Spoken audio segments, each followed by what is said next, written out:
Honorable Chair, as I said, and it refers to all police officers, whether POMAP or what. Your first is to report to your immediate boss, even if what your immediate boss is doing is what you don't want.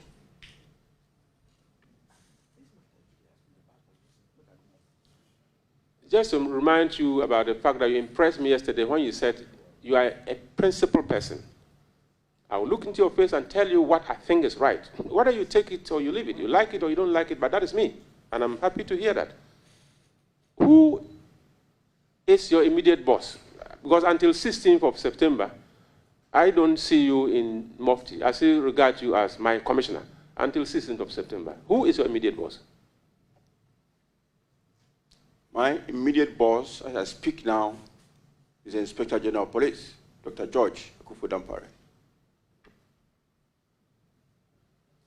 Yesterday, you made it clear to the committee that Dr. George Dampare, the Inspector General of Police, is not managing the police well.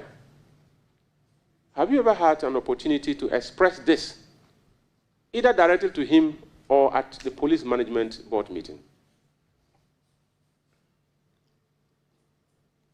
Honorable Member and Honorable Chair, several opportunities. And what I said yesterday, if you give me the chance today, I will say so again. He is not managing the police service well. And for me, for the 31 years that I've been in the service, I can tell you he's the worst IGP we've ever had in this country. Please hold on. Yesterday, we realized that if we are not careful, this will be a trial of the entire police service, which will have national security implications. And therefore, every line of questioning which we want to bring about the issue of the IGP and his competence and the rest of the matters will give you the opportunity in camera, so we listen to you. So members, let's have it at the back of our minds. You see, if we are not careful, understand, then we are trying the IGP in his absence by what he's pronouncing, which will not be a good way to handle the matter. So please, let's leave that area. For good measure, an opportunity will be given you in camera. Now, what do you believe with your 31 years of experience is a problem with the entire police setup, the head being the IGP? You let us know, and we will know how we'll glean meaning and substance from what you say and incorporate it in some of the recommendations that we do. So, Superintendent, I crave your indulgence. Let's leave that area and deal with the main issues. And where we believe that we should sit in camera, we are ready to bring him on board. Yeah. Thank you, Chairman. I think that he didn't answer my question. He veered into an area that I never questioned on. The question was, the IGP is your immediate boss. And the complaint procedure there is that even if it's your immediate boss that is doing things not right, you go and tell him. Have you ever had the opportunity to tell the IGP, suggesting to him things that you think were not right in the administration, either at a police management board meeting or directly to him? Have you ever done that? Chair, I think this is a question which has already been asked, and I said yes. So I don't know why my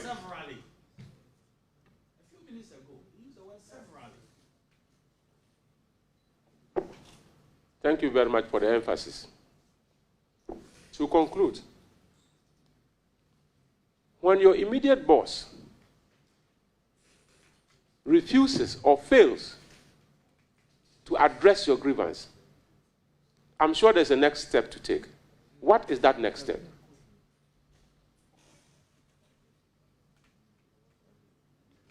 Mr. Chair, per the advice that you gave, I will refuse to answer this question. Thank you.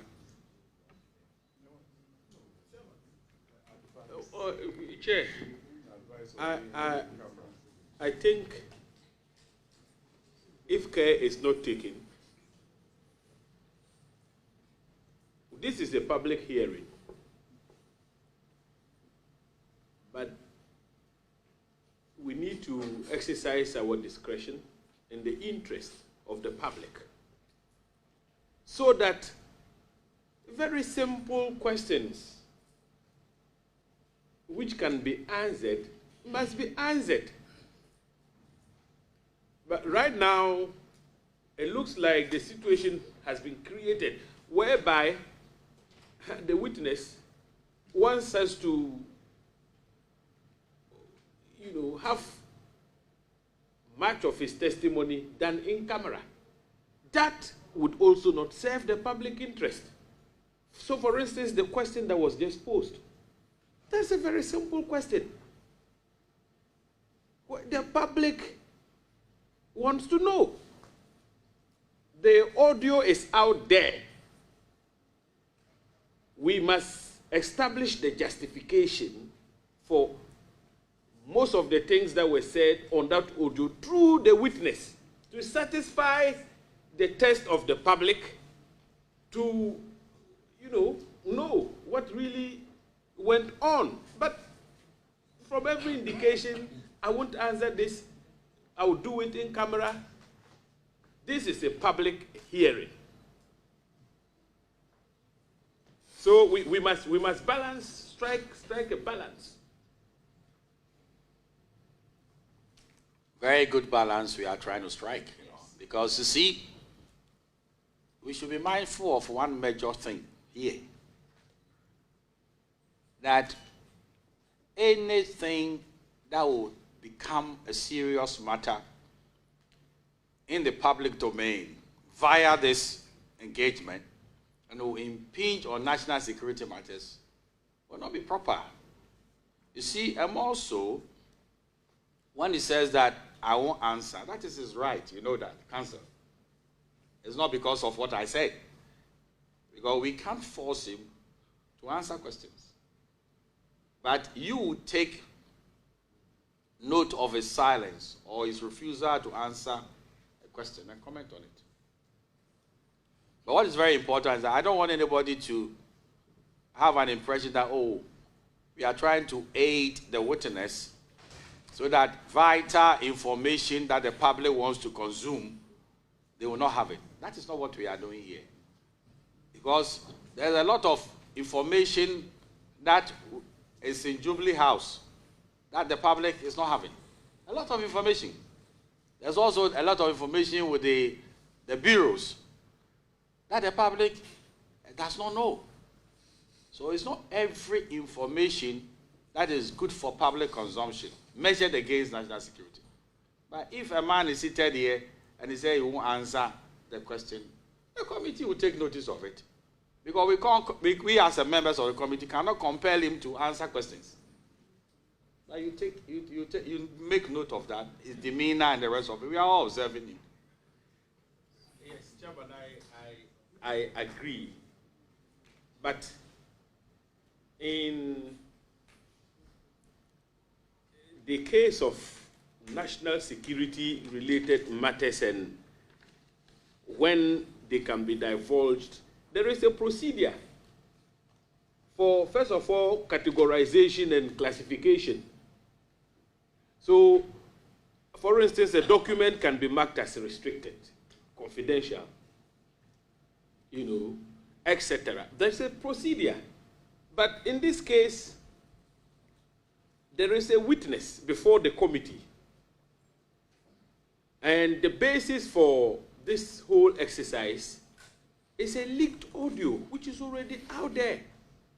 Certain statements have been made very clearly on the audio. And so when questions are posed and they are directly related to what is said in that audio, for instance, you want justification. The entire police service is not happy with the IGP. The public needs to know. The police service is a creature of the Constitution and statute.